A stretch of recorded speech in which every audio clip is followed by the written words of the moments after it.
Now the Lord has said to Abram, get out of your country. Oh, so before I start, my name is Kwin-xta and I'm trying to create content, godly content.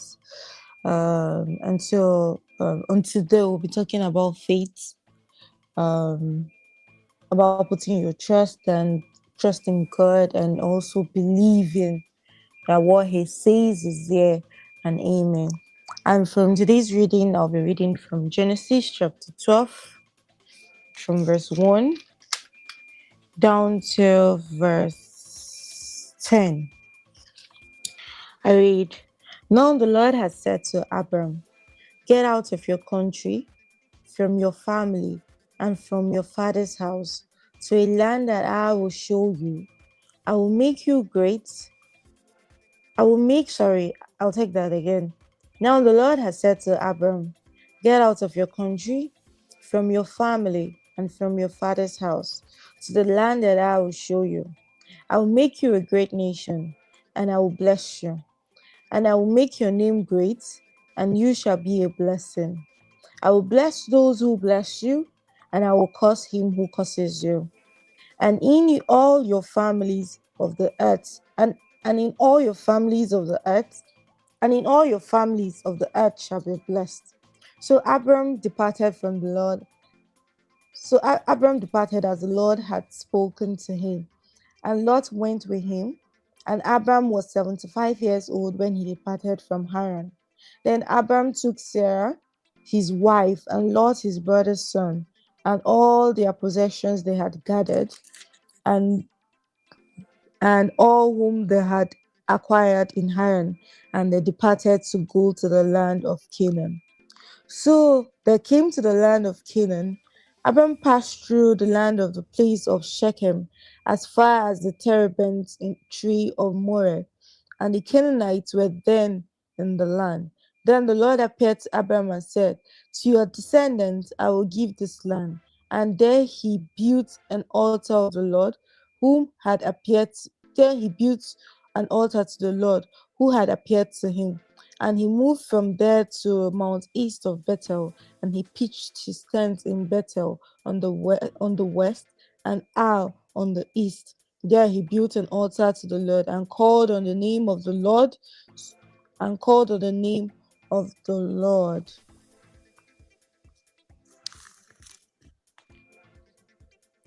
So, in other words,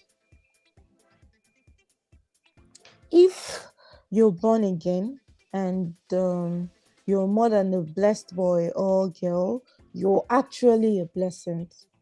All right. The Lord didn't just bless Abraham, He also made him a blessing. So, when you obey God's voice, when you listen and you hearken to God's voice, He doesn't only bless you, but He blesses people through you. That means you're a vessel of blessings. He also made him a blessing, like I said. However, this isn't Abraham's story. It is yours because the word says, if you are Christ, then you are Abraham. If you are Christ, that's if you're a Christian, then you're Abraham's seed and his heirs according to the promises, right? So if the people of this world knew just how much of a blessing you are, they would beat down your doors to get to you seriously, right? So I just want to, on today's message, what I would really want to encourage each and every one of us to do is that we should always try to be sensitive to receive God's voice, because if Abraham was not sensitive, if he didn't pay attention, he bet me he wouldn't even know that was the voice of God. So we need to pay attention. You need to be sensitive to always receive God's voice or his revelation or his direction, because it's seasonal. All right.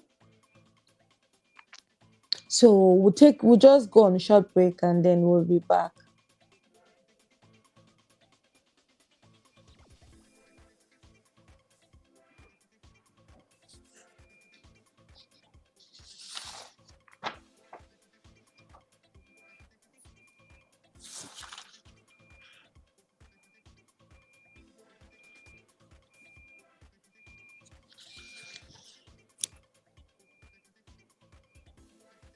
So welcome back.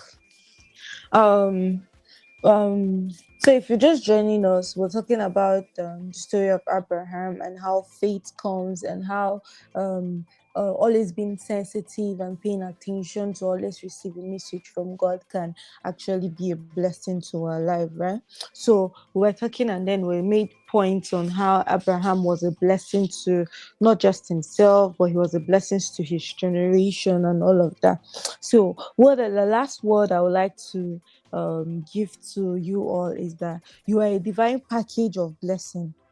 How could one who is a blessing think of requiring aid from someone else? Living daily with this consciousness will remove from your life every sense of need and lack. Like I rightly said, when you listen to God's voice, when you obey his commandment, mind you, he said obedience is better than sacrifice, right? So if Abraham could have complained and say, how can I just all of a sudden pack up my all my stuffs and leave this place that I've known forever and go somewhere else, or maybe make one or two complaints, he wouldn't have been singing songs like Father Abraham has many sons, and then well, one of them, because God gave him, made a covenant with him because of that. Do you get what I'm saying? So I want to thank you and appreciate all of you that stayed stayed up to this point. I want to say love you so much. Thank you for always being here and thank you for always supporting. God bless you.